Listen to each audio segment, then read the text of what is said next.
Okay, guys, I've talked now about building the narrative and how to do that through points and sections. You need to understand that before you can begin to add flair or flourishes to the writing, because it's the infrastructure of what you're going to say. And it's sort of like trying to build if you wouldn't try to put the color and all the bells and whistles on it, from the beginning, although you can have little elements of it, but the structure's got to be there for it to be actually a good piece of writing, because you wouldn't build a house, and start painting before the walls have been built. It's kind of like that, you need to have the structure in place, the infrastructure in place, and then you can put the little colorful touches, the flourishes in there. So it's a very useful way of looking at your writing.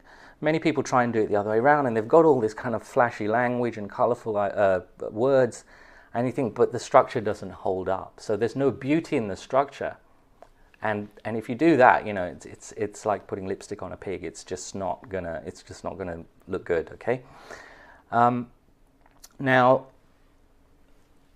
having said that, we've got the narrative in place. We can now start to build some flair into things. And one of the key places where you can build flair is in the introduction. The very first thing you say, you want to start off whatever you're writing with a bang, relevant to the kind of piece that you're writing, but it's useful to have this idea there.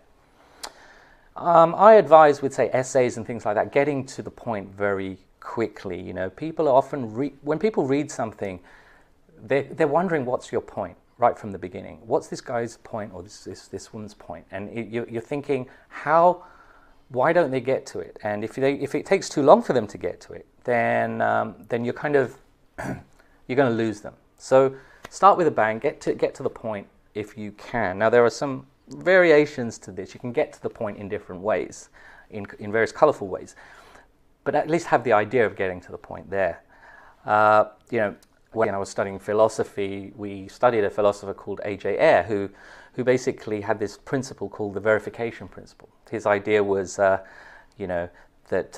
philosophers shouldn't be saying things that couldn't be verified, at least in principle, because there was a lot of philosophers who were saying a lot of things that just were a bit metaphysical, and you couldn't really, verify them. So he said, we need to have a strict standard. Now, I was asked a question along the lines of, is A.J. Ayer's verification principle self-contradictory?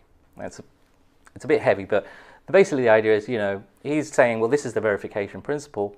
Can that principle itself be verified? So is he saying something which can't be verified? So anyway, regardless of that, I knew what the question was getting at, and I knew I had to show the examiner that I understood the question and I could answer it. So is this principle self-contradictory? So the best thing to do would be to begin to answer that question immediately, to grab the bull by the horns and say, what I think about that question, or at least show my understanding of what that question is asking.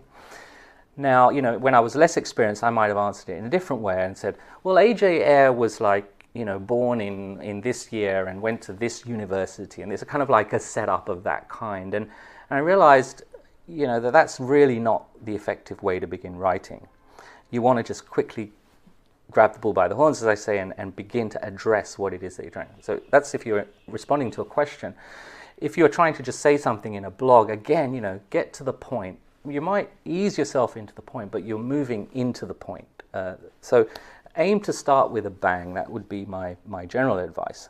Now, try to get to a fiery start so that you set the tone for what follows. If you start in a boring way, then it's likely to sort of remain flat throughout. So this idea of killer intros is very important. In newspapers, we would try to get the introduction, the lead, as we called it in a news story, as dramatic as it's possible for it to be.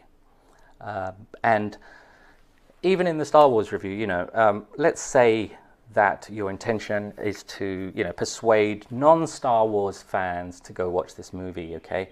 And let's say you want to use the structure that we had, the plot, the character, the dialogue, narrative structure. Here's how we might do it with some flair, with a nice introduction, So we know the direction of our article is organized nicely, but let's try and just sort of lead in with a punch, When an old man hands over a map of Luke Skywalker's whereabouts to a rebel pilot, Seasoned Star Wars fans know better than to expect the long-lost Jedi warrior to be discovered in the next scene of The Force Awakens, the latest episode in the popular saga. Instead, an entire village is decimated and the map ends up in the unreliable circuits of a nervous droid. Die-hard followers won't be at all surprised by that opening plot turn, which mirrors elements in the original movie. Still, it's the perfect start to a roller coaster of a film packed with surprising twists and turns that will leave less experienced Star Wars gazers guessing till the very end. Now, that's just trying to bring some drama to the introduction, but it's also introducing us to the idea of the plot, which is, let's say, the first element, the first section that you want to cover. The intention is to show that this is a great plot with lots of twists and turns. So you've kind of had an anecdotal way of going into that idea that, okay, this is this first scene, this map is handed over, and but it's totally lost. This map is lost, and ends up, well, not lost, but it ends up in the hands of a nervous droid. So we're using that kind of anecdotal device to get into the idea, the first idea that we want to get to. So, don't just have some crazy anecdote that's got nothing to do with the first idea, but it's linked to it. But it just gives us that little bit extra flair. So, try and write an anecdotal lead for your own version of, the Star Wars or the movie review that you're doing, to show how you would get in from an anecdote into the actual structure of your narrative. Here's a tip: create drama. Think of drama. Look through your points and just see where the drama lies, and where you can feel any sense of dramatic tension. And often that becomes a good point at which to sort of collect an anecdote. It's not always the best place to start, but if you can find drama in it, and that might even help you to define what the narrative that you want, because it's sort of the drama of it tells you sort of what you find very impressive about what you're about to say. So just start, I just want you to start looking at these elements, feeling some of these elements, so that your writing starts to develop some new dimensions.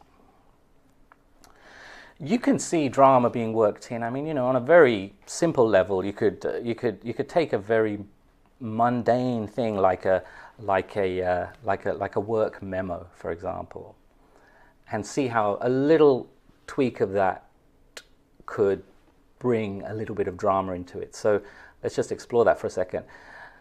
Your memo says, subsequent to the birth of Mr. Mansfield's new baby, you are all invited to take this Friday off in thanks for your support. Now, that's pretty dull, it's informative, but just to see how this principle works, I mean, just try to say that same information in a more dramatic way, because I want you to get used to the process. It's just kickstarting a certain way of looking at things. So have a go, just see if you can make it more dramatic than it is. It doesn't have to be over the top, but just more dramatic than it is. Okay. So, another way of presenting this information would be say, congratulations, you all have Friday off. The proud father, Mr. Mansfield, wishes to thank you for your support and recommends you go off and do something other than work. Okay, just by moving the fact that you all have Friday off to the top, you've actually affected the dramatic resonance of what you're saying. So I want you to just be able to see that principle in action. Just give it some thought and feel that, so that when you're writing, you can begin to feel where the dramatic elements are. Okay, and starting with that drama amps up the level of the whole narrative. So because you now have to follow through, so it sets it up. So again, remember that idea that if you start on a flat level, it's probably going to remain flat, and the drama that comes up is not going to be as effective. But if you start with the most powerful thing, the most dramatic part of what you want to say, it can take on a very, very powerful, it can give a very, very powerful effect to your writing. So experiment with that.